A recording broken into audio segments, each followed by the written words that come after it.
창세기 37장에서부터 우리가 잘 아는 인물 요셉, 바로 요셉이 등장하는데, 이 내용은 창세기의 마지막 장인 50장까지 계속하여 진행됩니다.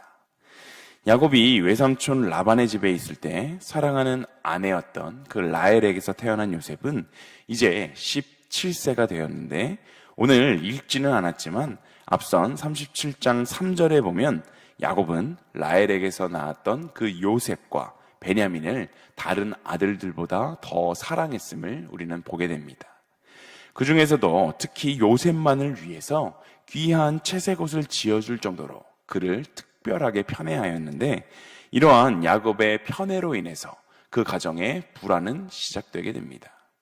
물론 야곱의 심정, 그 야곱의 심정을 이해할 수는 있는데, 아들들을 차별하고 그 편애를 노골적으로 드러내기까지 한 것은 분명 야곱의 잘못이었습니다. 어쩌면 다른 아들들이 요셉을 미워하게 되는 그 당연한 결과라고 볼 수가 있게 되는데, 심지어 요셉은 형들에게 더 미움받을 짓을 골라 하는 것을 볼 수가 있습니다.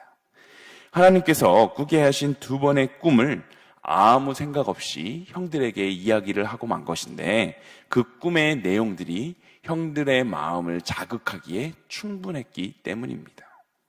17세 아직 철부지였던 그 요셉은 하나님이 두 번이나 꾸게 하신 그 꿈들을 형들에게 말했을 때 어떠한 문제가 발생하게 될 것인지를 예상하지 못했을 것입니다. 첫 번째 꿈은 요셉이 묶은 그 곡식단이 일어나고 나머지 형제들의 단은 요셉이 묶은 단을 둘러서서 절하는 내용이었고, 또 두 번째 꿈은 해와 달과 11별이 요셉에게 절하는 그러한 내용이었습니다. 이는 형제와 그 아버지가 해석하기에도 요셉이 왕이 되어서 나머지 형제들을 다스리고 부모와 형제들이 요셉보다 낮은 자가 되어서 그를 섬기게 될 것이다 라고 생각할 수 있을 만큼 너무나도 명확한 꿈이었습니다. 하나님은 요셉이 꿈을 말하게 하심으로써 이후에 일어나게 될 그 사건들의 빌미를 마련하신 것이긴 하지만, 분명한 것은 그 모든 어려움의 시작, 그 어려움의 시작은 야곱이 요셉을 편애하여 시작된 것이라는 사실을 우리는 기억해야 합니다. 만약에 야곱이 그 요셉을 편애하지 않았다면 이러한 꿈에 대해서 형들에게 이야기를 했다 하더라도 형들은 그저 그 철없는 어린 동생의 평범한 꿈 이야기로 그 이야기를 넘겼을 수가 있습니다. 하지만 형들은 이미 아버지의 편애로 요셉에 대한 마음이 좋지 않았던 그 상황 속에서 그 꿈 이야기까지 들으면서 요셉을 미워하는 마음이 그들의 마음 속에서 점점 커지고 있었습니다. 이렇게 가족 간의 그 샬롬, 가족 간의 그 평화, 그 사랑의 관계가 깨어져 버리고, 그로 인해서 형제가 증오하는 모습 속에서 오늘의 본문은 시작이 됩니다. 창세기 37장 13절을 우리가 함께 읽어보겠습니다. 함께 읽습니다. 이스라엘이 요셉에게 이르되 내 형들이 세겜에서 양을 치지 아니하느냐, 너를 그들에게로 보내리라. 요셉이 아버지에게 대답하되 내가 그리 하겠나이다. 아멘. 이때는 요셉이 그 자기가 꾸었던 꿈을 형들에게 이야기하고 나서 얼마 지나지 않았었던 그러한 시점입니다. 야곱은 요셉을 세겜에 보내어서 세겜에서 그 양을 치고 있는 형들의 상황을 알아보고 오라라고 지시를 하게 됩니다. 그런데 이 세겜이 어떤 땅입니까? 세겜은 야곱의 딸 디나가 강간을 당하고 또 아들 시므온과 레위가 그의 격분하여서 참지 못하고 살인을 저질렀던 곳으로 뼈아픈 고통을 상기시키는 그러한 곳이었기 때문에 야곱은 걱정스러운 마음에 요셉을 보내어서 당신의 그 아들들의 안부를 확인하고자 한 것입니다. 요셉은 이러한 아버지의 그 이러한 심부름에 성실하게 순종하게 되는데, 함께 읽은 본문 13절에 보면 너를 보내리라 라는 그 야곱의 말에 요셉은 내가 그리하겠나이다 라고 말하며 즉각적으로 순종합니다.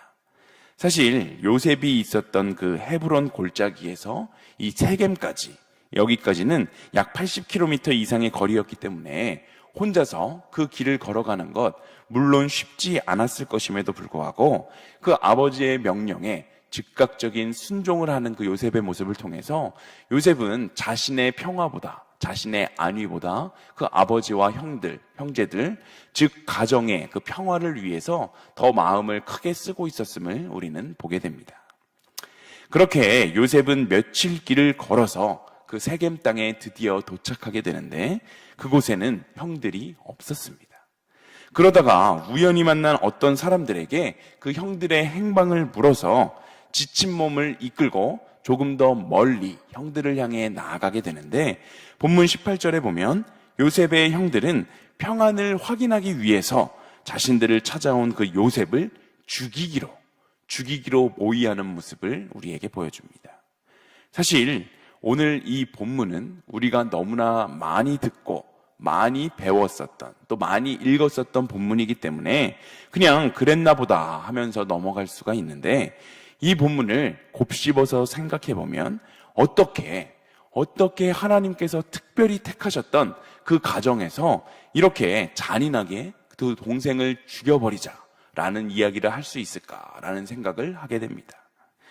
물론 아버지의 편애를 받고 또 눈치 없이 형들이 들어봤자 좋을 것 하나도 없는 그 이상한 꿈을 이야기해대는 요셉이 밉고 크게 혼을 내주고 싶고 한번 본때를 보여주자라는 마음이 그들이 있었다는 것은 이해를 하지만 그렇다고 사람을 죽인다? 이 사람을 죽여버리는 것 자체는 예나 지금이나 말이 안 되는 일이지 않습니까? 죽이고 싶도록 미워도 실제로 죽이고자 하는 계획을 세우는 사람은 너무나도 드문데 지금 형제들이 자기에게 절할 것이라고 한 그 꿈이 사실이 아니었음을 증명하기 위해서 형들은 지금 동생을 죽이자라고 이야기하고 있는 것입니다. 그리고 그들은 진짜로 요셉을 잡아서 구덩이에 던졌는데 형제 중에 그 맏아들이었던 르우벤은 요셉의 생명을 해치지 않으려고 물이 없는 구덩이에 그를 던졌다라고 이야기를 하지만 다른 형제들이 아니라 르우벤만 그렇게 마음을 먹고 있었다 설명하고 있는 것으로 보아서 다른 형제들은 정말로 요셉을 죽일 생각이었다라는 것을 우리는 추측할 수 있습니다. 그렇게 생각할 때 정말 잔인한 것은 이 다음 장면입니다. 형제들은 요셉을 구덩이에 던지고 난 후에 25절에 보면 아주 태연하게 식사를 하고 있습니다. 창세기 42장 21절은 나중에 형들이 곤경에 처했을 때 요셉을 죽이려고 했었던 그 당시를 회상하며 이렇게 이야기하고 있습니다. 우리가 아우의 일로 말미암아 범죄하였도다. 그가 우리에게 애걸할 때에 그 마음의 괴로움을 보고도 듣지 아니하였으므로 이 괴로움이 우리에게 임하도다. 아멘. 이 말이 무슨 말입니까? 요셉이 구덩이에 빠져서 형들 이러지 마. 장난 그만 쳐. 내가 잘못했으니까 날 좀 꺼내줘. 라고 애원하면서 울부짖는 그 동안에 형들은 낄낄거리면서 식사를 했던 것입니다. 그저 그 동생의 버릇을 고쳐주기 위해서 그랬다면 그들이 낄낄거리며 식사를 하는 것 이해를 할 수가 있겠지만 그들은 정말로 요셉을 죽이려는 그 마음을 품고서도 그렇게 행동을 한 것인데 이것은 인간이 얼마나 잔인해질 수 있는지를 너무나도 잘 보여주는 대목입니다. 그렇게 동생을 죽이려고 구덩이에 빠뜨려 놓고서는 자기들끼리 식사를 하던 그들은 마침 이스마엘 상인들이 그곳을 지나가는 장면을 보게 됩니다. 유다는 혈육인 요셉을 죽이지 말고 상인들에게 팔아버리자, 우리의 손에 피를 묻히지 말자라는 제안을 하고 다른 형제들은 그 제안에 동의를 하여서 결국 구덩이에서 요셉을 끌어올려서 은 20에 요셉을 팔아 넘기게 됩니다. 이스마엘 상인에게 팔려서 어디로 가는지도 모른 채 끌려갈 때 과연 요셉의 심정은 어떠했을까요? 얼마나 간절하게 한 번만 살려달라고 17세가 된 아이가 울면서 애원을 했을까요? 그런데 우리가 이 대목에서 주목해 보아야 하는 것은 요셉이 그렇게 잔인하게 형제들에게 버림을 받고 이스마엘 상인에게 팔려서 그 애굽으로 가게 된 이유가 바로 그 형제들을 구원하기 위함이었다라는 사실입니다. 도살장의 양처럼 애처롭게 끌려가는 그 요셉이 바로 형제들을 위해서 예비된 그들의 구원자였다라는 것이 우리의 머리로는 상상도 할 수 없는 충격적인 하나님의 계획이었던 것입니다. 요셉이 당하는 이 고난을 통해서 우리는 예수 그리스도를 떠올릴 수 있습니다. 요셉이 이스마엘 상인에게 팔려가는 그 모습을 보면서 우리를 구원하기 위해 고난의 길을 가신 예수님, 바로 그 예수님의 십자가를 떠올릴 수가 있습니다. 그렇다면 요셉을 통해 우리가 예수님을 떠올릴 수가 있다면 요셉을 괴롭히고 팔아버린 그 형들, 그리고 그러한 형들을 결국 요셉이 구원하는 것이 하나님의 뜻이었다라고 한다면 오늘 본문의 요셉의 형들을 통해 우리는 과연 누구를 떠올릴 수가 있을까요? 바로 그 잔인하고 잔혹했던 형들의 모습을 통해 바로 우리는 우리 자신들의 모습을 떠올릴 수 있어야 합니다. 과연 우리에게 우리가 이렇게 잔인하게 요셉을 죽이려고 하고 결국 그를 죽음의 문턱까지 몰고 갔다가 헐값에 상인에게 동생을 팔아버린 그 잔인한 형제들의 모습이 바로 나의 모습이다 라고 인정하는 마음이 있으십니까? 많은 사람이 입술로는 예수님이 나의 구원자이시고 나의 주님이십니다 라는 고백이 있지만 하나님 앞에서 우리가 얼마나 큰 죄인인지, 또한 하나님 앞에서 우리가 짓는 죄들에 대해서 두려움과 떨림이 없는 사람들이 너무나도 많습니다. 어쩌면 오늘 본문을 통해서 그래도 요셉의 형제들이 결국에는 요셉을 당장 죽인 것이 아니라 건져내어서 상인들에게 팔았으니 그래도 조금은 괜찮은 사람들이지 않는가라는 생각을 하는 것처럼 우리도 우리 스스로 우리는 나쁜 사람이 아니고 꽤나 괜찮은 사람이다 라는 생각으로 착각을 하며 살아갑니다. 하지만 여러분, 하나님 앞에서 우리는 우리가 생각하는 것처럼 그렇게 괜찮은 사람이 아닙니다. 우리는 너무나도 연약하고 부족한 사람들이기 때문에 언제나 상황이 허락하기만 한다면 본문의 요셉의 그 형제들처럼 한없이 잔인하고 잔혹하게 죄를 지을 가능성이 있음을 우리는 인정해야 합니다. 요셉의 형제들이 요셉을 팔아버림으로 결국 요셉이 그들의 구원자가 될 수 있었듯이 우리도 우리의 죄로 인해 예수님이 십자가에 못 박아 죽게 만들었기 때문에 예수님은 우리들의 구원자가 되셨습니다. 후에 형제들이 총리가 된 그 요셉의 모습을 보고 그들이 팔았던 요셉이 이제 자신들의 유일한 생명줄이 되었음을 깨달았을 때 과연 그들은 어떠한 심정이었을까요? 그게 다 내 덕인 거야. 내가 너를 이스마엘 상인들에게 팔았기 때문에 너가 총리가 될 수 있었던 거야 라고 의스댈 수 있었을까요? 혹은 총리가 된 그 동생의 덕을 보려고 이거 해달라 저거 해달라 그렇게 요구할 수 있었을까요? 절대로 아니었을 것입니다. 그들은 고개를 들 수조차 없었습니다.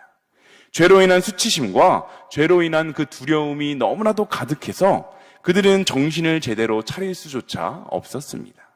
그러한 그들에게 요셉은 먼저 손을 내밀어서 화해를 요청했고 그들은 그 은혜, 그 동생이 베푸는 그 은혜에 진심으로 감사할 수 있었습니다.